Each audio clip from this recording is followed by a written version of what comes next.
Bien, llega la parte más profesional de nuestro programa, la parte de consultorio veterinario o consultorio mascoteros, como muchos los conocen. Vamos a estar hablando de lo que es preñez de perros y gatos, así que no se lo pierdan, súper interesante, quédense ahí y véanlo por favor.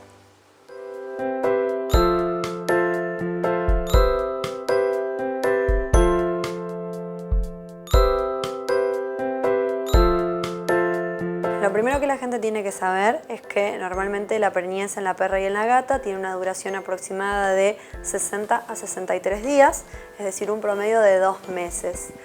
Tienen que saber que las perras son lo que nosotros llamamos monoéstrica estacional, es decir, tienen un solo celo cada 6 meses, mientras que las gatas son lo que se llaman poliéstricas estacionales, es decir, cuando ellas entran en celo, en la temporada de celo, pueden tener varios celos, por eso es que pueden quedar preñadas más de una vez y solemos decirles que tengan cuidado cuando la gata ya está cerca de destetar la camada. ¿Qué es lo que se tiene que tener en cuenta cuando tenemos una gatita o una perrita preñada? Bien, lo primero y lo más importante que tenemos que saber es que hay que hacer controles, ¿sí? Lo primero son controles ecográficos. Normalmente estamos hablando de 3 controles. El primero se hace entre los 25 a 30 días después de la monta, en el caso de la perra, que tiene como finalidad, digamos, establecer la preñez, si efectivamente la perrita está preñada, y hacer conteo de vesículas, es decir, tener un número estimativo de cuántos cachorritos podría llegar a tener. En el caso de la gatita se hace alrededor de los 20 a 25 días. Tiene la misma finalidad, determinar si el animalito quedó o no preñado y saber más o menos cuántos gatitos puede llegar a tener. Luego de esa ecografía se realiza una segunda a los 45 días. La finalidad de esta segunda ecografía es saber si hubo alguna reabsorción embrionaria, es decir, si alguno de los embriones no prosperó, y también ir viendo cómo se van desarrollando los fetos, es decir, que no haya patologías que se pueden presentar en esta segunda mitad del embarazo. En el caso de la mamá, tanto de gatos como perros, tenemos que saber que en la segunda mitad del embarazo ellos tienen que empezar a comer alimento de cachorro. Es sumamente importante porque la perra está llevando adelante o la gata está llevando adelante una gestación, con lo cual todo lo que consume va para los cachorros, necesita a un alimento un poquito más potente, como es el caso de los alimentos para gatito o para perrito. El último control ecográfico se hace aproximadamente alrededor del día 57 de la gestación y lo que termina, o sea, la finalidad es, por un lado, determinar que el primer feto esté posicionado de manera correcta, lo cual nos permite saber que esa gatita o ese perrito va a poder parir sin dificultades, ¿sí? Porque si nosotros hacemos la ecografía a los 57 días y el perrito o el gatito, en vez de estar posicionado en forma horizontal, está posicionado en forma transversal al canal de parto, ya sabemos que ese animalito no va a poder parir solo y que va a necesitar una cesárea, porque los fetos se acomodan a partir del día 55 para lo que es la aparición. Y además nos permite ver justamente si hay alguna otra patología o si hay algún feto que ya venga sin vida o que tengamos que tener cuidado porque está con algún tipo de distrés. Y también nos permite ir evaluando frecuencias cardíacas, con lo cual vamos sabiendo si el momento del parto está o no cerca.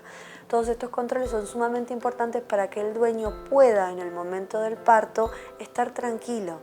Una vez que los partos empiezan, pasa que muchos propietarios se asustan porque no tienen la información y comienzan a llamar a sus veterinarios de cabecera o a veterinarios a domicilio. Lo que nosotros tenemos que saber es que el momento del parto es un momento muy estresante para el animal y nosotros no podemos agregar más estrés.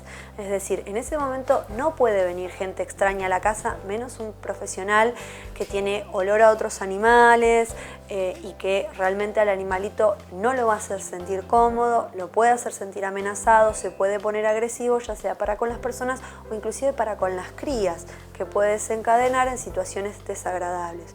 Una vez que el parto comenzó, tenemos que dejar que siga su curso con naturalidad y pasada una X cantidad de horas, sí empezar a preocuparnos si por ahí las cosas no están progresando como corresponde. Pero es muy importante aclarar que los propietarios de gatitos o perritos preñados tienen que tratar de empaparse de información respecto a todo lo que es el embarazo y el parto antes de que esto suceda, porque una vez en el momento tenemos que tratar de estresar lo menos posible y de interferir lo menos posible. Otra cosa que normalmente se hace también en el día 57-58 es una radiografía, además del estudio ecográfico. ¿Por qué? La ecografía no es sensible para contabilizar números de fetos, es decir, si bien en la primera ecografía podemos determinar un número de vesículas embrionarias, después puede pasar que algún feto no prospere o que alguna vesícula haya estado más chica y no la hayamos visto y que no sepamos la cantidad de cachorros que hay. Con lo cual, al momento de parir, nosotros no sabemos si está quedando o no algún animalito adentro. Cuando nosotros hacemos una radiografía, lo que se hace es contar cabecitas y le podemos dar al dueño la tranquilidad de decir la gatita o el perrito tiene que parir X cantidad de animalitos, con lo cual el propietario, una vez finalizada la etapa del parto, se puede quedar tranquilo que no quedó ningún cachorro adentro y que la perrita o gatita no va a tener complicaciones.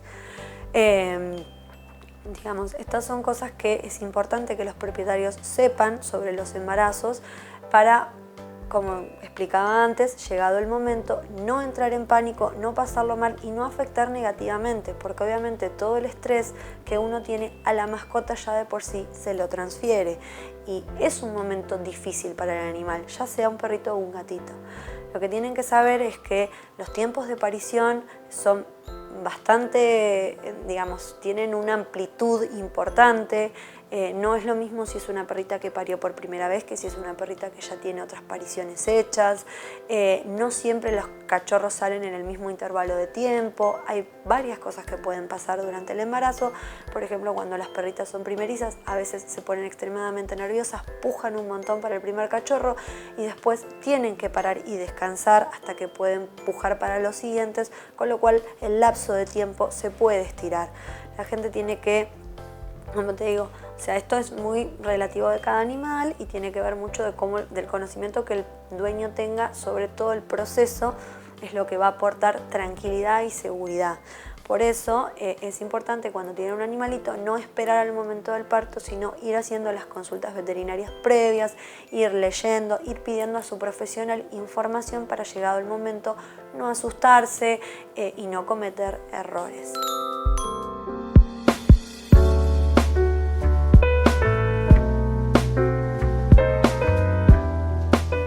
Forma de saber exactamente cantidad de cachorros. Lo que sí tenemos que saber es que normalmente las primerizas paren menos cachorros que las perras que ya han tenido más pariciones y que también hay diferencias entre las razas. Normalmente las razas chicas suelen tener camadas chicas de 2, 3 cachorros, mientras que las razas gigantes tienen tendencia a tener camadas grandes. ¿Esto qué significa? Que es probable que, por ejemplo, una caniche en una primera aparición pueda llegar a tener 3, 4 cachorros y en camadas sucesivas me tenga 5, 6, mientras que, por ejemplo, una pitbull me puede tener una primer camada de 6 cachorros y después llegar a tener camadas de 9 o 10. Este tipo de cosas también hay que tenerlas en cuenta a la hora de decidir si queremos o no que nuestro animalito tenga crías, ¿sí? O sea, el número de cachorros que va a tener y, digamos, después las dificultades que eso puede implicar desde el punto de vista de conseguirles una casa y demás cosas. Digamos, esas cosas son importantes también considerar. En realidad no es recomendable que las perras tengan y que las gatas tengan crías. Los animales no se reproducen por placer, lo hacen lisa y llanamente por una cuestión de perpetuar la especie. Cuando nosotros estamos en situaciones como las que estamos pasando hoy en día, principalmente en nuestra provincia, donde hay sobrepoblación de perros y de gatos, en realidad lo ideal es que los animalitos no parieran y además desde el punto de vista de la salud es mejor para las perras. La perra que no recibió el estímulo hormonal que implica un embarazo, o la gata, que no recibió el estímulo hormonal que implica un embarazo, normalmente tiene menos tendencia a tener problemas de salud asociados a ellos. No, es que en realidad en el caso de las perras, si la viste abotonada, es decir, cuando los perritos quedan abotonados, normalmente ahí tenés más de un 90% de probabilidad de que la perra esté preñada. pero la detección de la preñez, el diagnóstico de preñez certero, se hace a partir de los 25 días mediante ecografía. En el caso de la gata pasa algo similar. Si nosotros presenciamos el momento de la monta, es muy probable que la gata haya quedado preñada porque las gatas ovulan por penetración. Es decir, que una vez que se produjo la penetración es muy probable que la gatita esté preñada, pero lo mismo, el diagnóstico certero de la preñez se hace a partir de los 20 a 25 días mediante ecografía. Existen inyecciones y anticonceptivos en el caso de una monta no deseada. Esto es bastante, esto es bastante particular de cada veterinario. Yo, en mi caso, no los uso porque son cócteles hormonales y a los animales realmente les hacen mal. Estiran los ciclos del celo y los predisponen a sufrir enfermedades. Entonces, si el dueño del animal no le interesa que ese animal tenga crías en un futuro, directamente podemos proceder a castrar. Lo que se hace es, dentro de los 20 días de monta, se puede realizar la ovariectomía, es decir, retirar los ovarios, y lo que se produce es una reabsorción embrionaria. Es decir, es como si el embarazo no prosperara, no es que pase un aborto ni nada por el estilo. Para el animal es un proceso natural y no lo daña. Siempre y cuando, como te digo, el propietario no quiera que más adelante el animal pueda llegar a tener crías. En caso de que fuera una monta no deseada y el propietario sí quiere que el animal más adelante tenga crías, se pueden utilizar. Lo que pasa es que realmente no son lo más recomendable si queremos lo mejor para nuestra mascota.